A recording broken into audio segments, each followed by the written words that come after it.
Assalamualaikum warahmatullahi wabarakatuh. Kembali lagi kawan di Legenda Catur Dunia. Masih dari turnamen Over the Board Catur 960 Freestyle Chess Go Challenge 2024 yang memasuki game kedua babak quarter final, di mana Magnus Carlsen akhirnya berhasil lolos kawan setelah membalas kekalahannya pada game pertama. Magnus menang pada game kedua dan melanjutkan ke permainan tiebreaks, menang lagi 2-0 kawan, dan Magnus melaju ke semifinal akan berhadapan dengan Nordibek Abdussatrop. Setelah pada game pertama Nordibek Abdussatrop unggul atas Ding Liren, kemudian game kedua remis.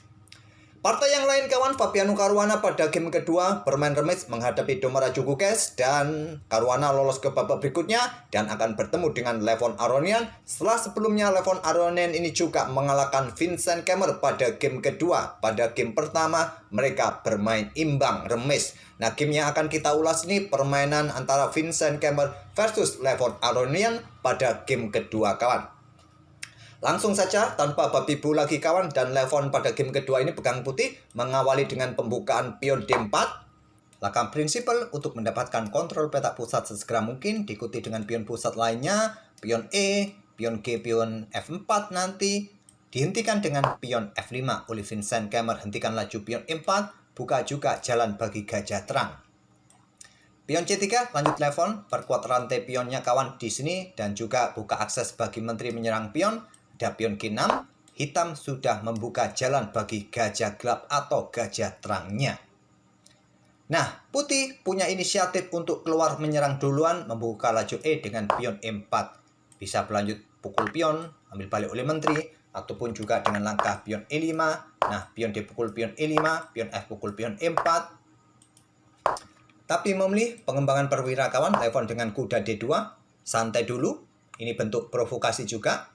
Nah, terprovokasi akhirnya juga Vincent Kemmer dengan kuda D6, langkah tanda tanya kuning, artinya langkah ini langkah yang kurang akurat dan menimbulkan masalah bagi hitam.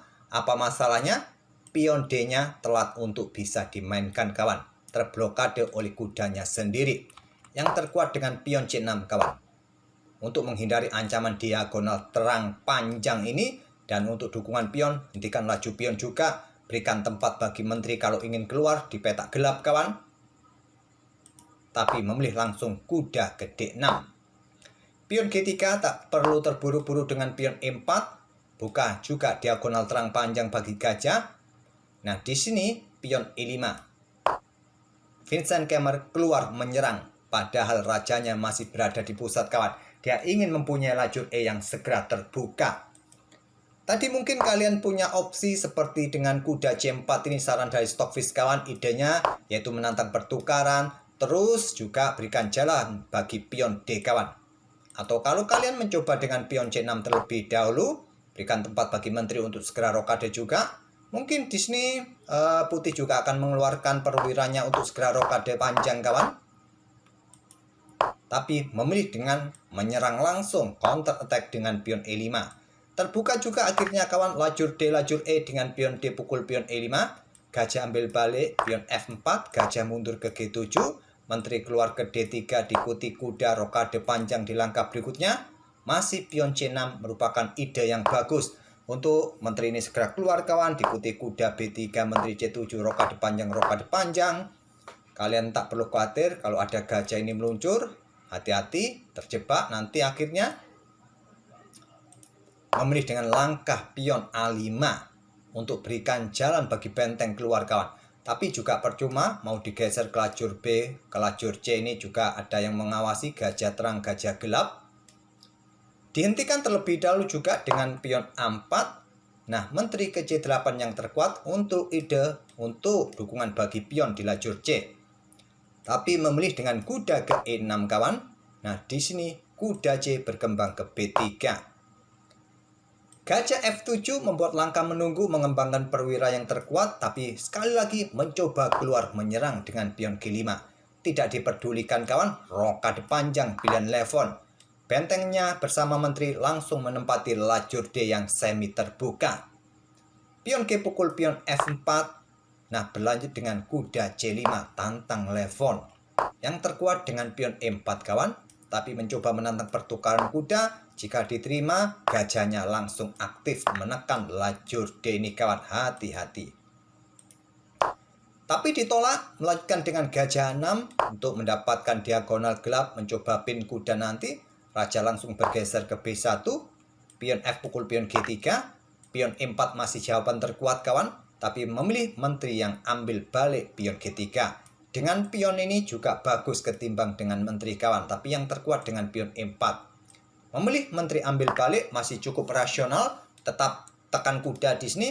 Kuda satunya siap juga beraksi bersama benteng nanti akan memberikan tekanan bagi kuda di petak D6 juga untuk mengembalikan materi kawan. Selanjutnya gajah ambil kuda D2, ini juga sedikit membantu bagi putih kawan karena bentengnya langsung aktif, siap doubling mungkin. Di sini pion B6 yang terkuat untuk segera usir kuda. Walaupun terlihat melakukan pengorbanan kualitas kawan, tapi memilih dengan langkah kuda pukul kuda C5, gajah ambil balik pion C5. Ada benteng A6 naik kawan bersama menteri untuk perkuat petak D6-nya. Karena petak D6 ataupun kuda ini mendapatkan 3 kali tekanan, mungkin dikutip benteng satunya juga akan menekan lajur D. Itulah kenapa tadi kawan tidak bermain dengan pion pusat.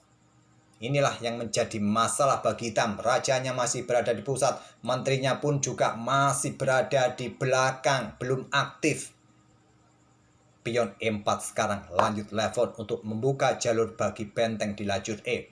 Pengorbanan kawan termasuk pion F pukul pion E4, gajah ambil balik pion E4, langkah pengorbanan kawan di sini, tapi sementara pengorbanan ini. Yang terkuat gajah berkembang ke petak E6. Untuk menghindari di sini kawan, tapi memilih langsung sikat gajah ini, kuda ambil gajah E4, garbu benteng, garbu menteri kawan, sikat balik oleh benteng. Kalau benteng pukul benteng di sini tentu menteri mendapatkan gajah di sini, blokade oleh benteng di sini, kalian mengikutinya dengan gajah E7 di sini skak, memaksa raja akan keluar kawan, ataupun bergeser ya alamat sudah skakmat. Raja ambil gajah E7, kalian ikuti dengan menteri ambil pion H7 skak. Raja kalau mundur ke sini, ya skakmat sudah satu langkah kawan. Terserah raja ini mau bergerak, silakan kalian uber-uber kawan. Oke, kembali lagi ke langkah aslinya. Memilih dengan langkah benteng A bergeser ke E6 untuk menantang pertukaran benteng. Menteri G7, ancaman skakmat. Kalau mau blokade dengan benteng, ya percuma juga, ada benteng, ada gajah kawan. Di sini pion D6, tapi setelah disikat oleh benteng skak, di sini Vincent Kemmer menyerah. Apa yang menjadi masalah kawan di sini? Kalaupun raja ini bergeser ke petak terang, ya satu langkah berikutnya skakmat. Kalaupun di sini benteng diambil oleh pion, akan memberikan jalan bagi gajah melakukan skak. Terserah kalian mau blokade kawan, raja bergeser pun juga skakmat di langkah berikutnya kawan.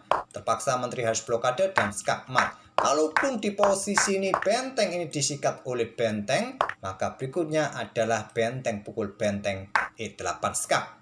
Raja ambil, gajah diambil oleh menteri skak, raja bergeser, menteri jatuh kawan.